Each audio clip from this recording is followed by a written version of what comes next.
દયનીય હાલતમાં છે। કંસારી ગામે પ્રવેશ ઉત્સવની જે સાયકલો છે તે લાભાર્થીઓને આપવામાં ન આવી અને હવે ધૂળ ખાઈ રહી છે। વિદ્યાર્થીઓને આપવાની સાયકલો ધૂળ ખાતી હાલતમાં છે। મોટી સંખ્યામાં સાયકલો ધૂળ ખાઈ રહી છે, આડેધડ ફેંકી લેવામાં આવી છે અને લાભાર્થીઓ એટલે કે જે વિદ્યાર્થીનીઓ છે તેમને ખરેખર શાળાએ જવા સાયકલો સરકાર દ્વારા ફાળવવામાં આવે છે, પરંતુ અહીંયા તેમના સુધી જ્યારે પહોંચતી નથી ત્યારે તેમને તો મુશ્કેલી પડે છે। પરંતુ ખરેખર જે સાયકલોનો ઉપયોગ થવો જોઈએ તે અત્યારે બિનઉપયોગી સાબિત થઈ રહી છે। હજારોની સંખ્યામાં આપ જોઈ રહ્યા છો, આ સાયકલો પડી છે, જેમ તેમ ફેંકી દેવામાં આવી છે। હવે ના આ લાભાર્થીની કામની રહેશે કે પછી અન્ય કોઈ કામની રહેશે। સાયકલો હાલમાં ધૂળ ખાઈ રહી છે।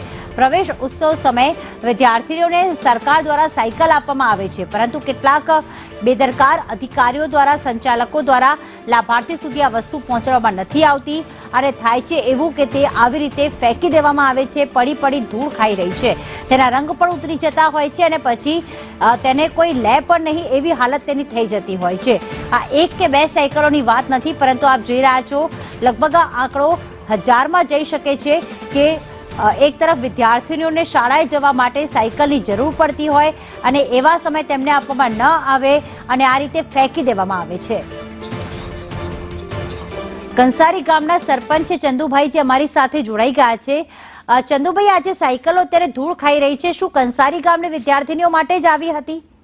હું સરપંચ નથી, હું માજી સરપંચ છું।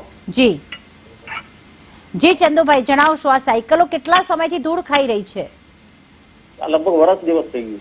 અને કંસારી ગામની વિદ્યાર્થીનીઓ માટે જ ફાળવવામાં આવી હતી? ના, કંસારી ગામની નથી, પણ આખા તાલુકાની છે, ઉના તાલુકા। તો પછી લાભાર્થીઓ સુધી પહોંચી કેમ નથી?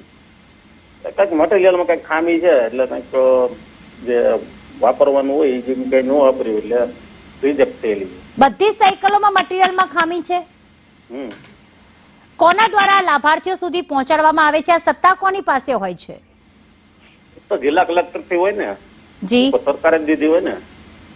એમની જિલ્લા કલેક્ટર આ સાયકલોની હાલત જોવા આવ્યા છે, કારણ કે મટીરિયલ તો ખરાબ હતું, પરંતુ હવે તો ચલાવવા જેવી પણ નથી રહી। નહીં, હવે ચલાવવા જેવી તો નથી, પણ અમુક થાય ને ટ્યુબ ને બધું કટાઈ ગયું ને એવું બધું છે। આપે ક્યારે જિલ્લા કલેક્ટરે રજૂઆત કરી છે સરપંચ તરીકે કે અમારા ગામમાં આ રીતે સાયકલો પડી છે?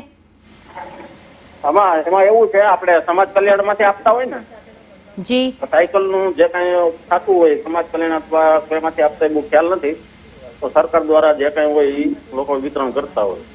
નહીં, પણ તમે ક્યારે રજૂઆત કરી છે કે આ સાયકલો અહીંયા ધૂળ ખાઈ રહી છે? 1 વર્ષ થયો છે। હા, જે લોકોએ એજન્સી રાખીને।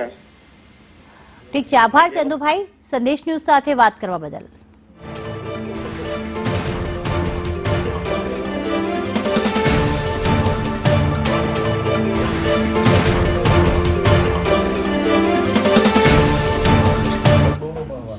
તો બુલેટિનમાં અત્યારે બસ આટલું જ। નમસ્કાર।